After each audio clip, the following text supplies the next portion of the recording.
नमस्कार दोस्तों, आज के मेरे भक्ति साधना चैनल में आप सबका स्वागत है। आज हम मर्यादा पुरुषोत्तम श्री रामचंद्र जी के जीवन के विषय में हम बात करेंगे।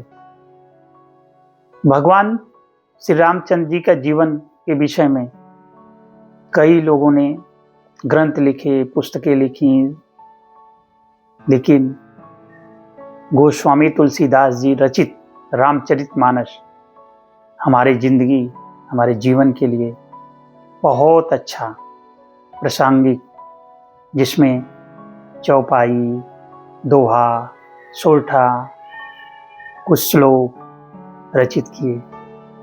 उन्होंने बहुत सरल भाषा में, अवधी भाषा में उन्होंने रचना की है।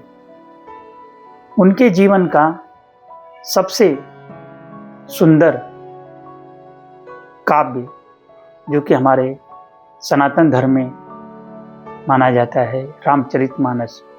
यह हमारे घर घर में रामचरितमानस मिलते हैं। उत्तर भारत में तो खास तौर से सबके घर में रामचरितमानस मिलता है। सब लोग अध्ययन करते हैं, पारायण करते हैं, अखंड रामायण का पाठ होता है।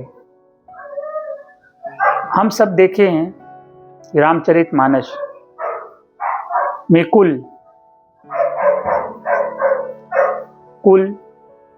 7 कांड में उन्होंने वर्णन किया है। भगवान के अलग अलग रूपों, अलग अलग समय का प्रासंगिक उन्होंने विमोचन किया है। बहुत सुंदर भाषा में किया है, जो कि सब कोई पढ़ सकता है, समझ सकता है और हम सीख सकते हैं। प्रभु श्री रामचंद्र जी, मर्यादा पुरुषोत्तम श्री रामचंद्र जी बोले जाते हैं। इनका गुणगान करना है सरल थोड़ी है।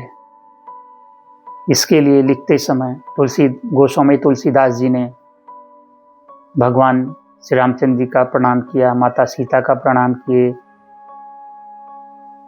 अयोध्या की धरती का प्रणाम किए, सरयू जी का प्रणाम किए, सबका आशीर्वाद लिए, नगरवासियों का आशीर्वाद लिए, ताकि कोई त्रुटि न रह सके, क्योंकि सबके आशीर्वाद से ही हमारा कार्य सफल होता है। जिंदगी में छोटा बड़ा सबका दुआ हमें चाहिए, तभी हम आगे बढ़ते हैं। उन्होंने रामचरितमानस को टोटल 7 कांड लिखे हैं। एक प्रश्न हमारे मन में उठता है कि उन्होंने 7 ही कांड क्यों लिखे? क्योंकि वो सूर्यवंशी राजा, प्रभु श्री रामचंद्र जी सूर्यवंशी राजा थे, कुल के थे। तो सूर्य के प्रकाश में कितने कलर हैं? रंग 7 है ना। तो इसी तरह सप्ताह में कितने दिन हैं? 7। तो भगवान तुलसीदास जी सोचे कि क्यों ना हम ऐसा करें कि जिसमें भगवान की कोई महिमा न छूटे। पहला कांड बाल कांड है, जिसमें भगवान के जन्म से लेके उनके बालकाल का सब उन्होंने वर्णन किया है। जब से वो छोटे से बड़े हुए, गुरुकुल गए, उतने का वध किए, ये सब बालकांड में विस्तृत विश्लेषण है। सबसे बड़ा कांड बालकांड है। इसके बाद दूसरा है अयोध्या कांड। इसमें माता सीता से रामचंद्र जी का विवाह हुआ था, चारों भाइयों का विवाह हुआ। राजा जनक की पुत्री माता सीता, और माता सीता टोटल कुल 4 बहनें थीं। सब भाइयों से विवाह हुआ। आज भी मिथिला में एक प्रथा है कि अगर शादी के लिए एक भाई जाता है तो उसके छोटे भाई की भी शादी वहाँ पे कर दी जाती है। आज भी ये प्रथा वहाँ पे चलती है, क्योंकि वो भगवान श्री रामचंद्र जी के पद चिन्हों पे उनकी चलने की प्रथा है, अब तो धीरे धीरे खत्म हो गए, समाप्त हो गए। तीसरा है अरण्य कांड। जब प्रभु श्री रामचंद्र जी का राज्याभिषेक होने वाला था, कई माताओं ने वनवास मांग ली 14 वर्ष का। तो प्रभु श्री रामचंद्र जी स्वेच्छा से पिताजी का आशीर्वाद लेके वन में चले गए। इसका वर्णन वो अरण्य कांड में किए हैं। इसके बाद चौथा कांड है किष्किंधा कांड। जब माता सीता का अपहरण हो गया था, तो सुग्रीव से मित्रता इस कांड में विश्लेषण है, और ये सबसे छोटा कांड है अरण्य कांड। इसके बाद पांचवा है सुंदर कांड।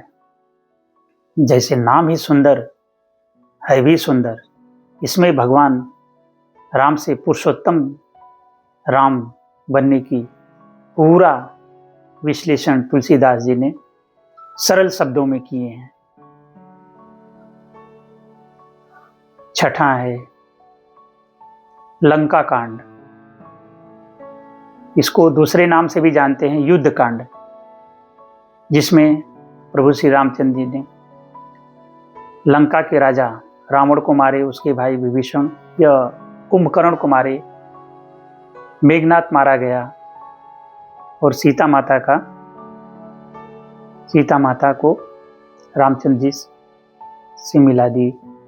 इसके लिए बहुत लंबी कहानी है, इसका हम धीरे धीरे एक एक कांड में हम विश्लेषण करेंगे। लास्ट का कांड 7वां कांड है उत्तर कांड। इसमें प्रभु श्री रामचंद्र जी माता सीता के साथ हनुमान जी, विभीषण, अंगद, सब लोगों के साथ रिटर्न अयोध्या वापस आ गए।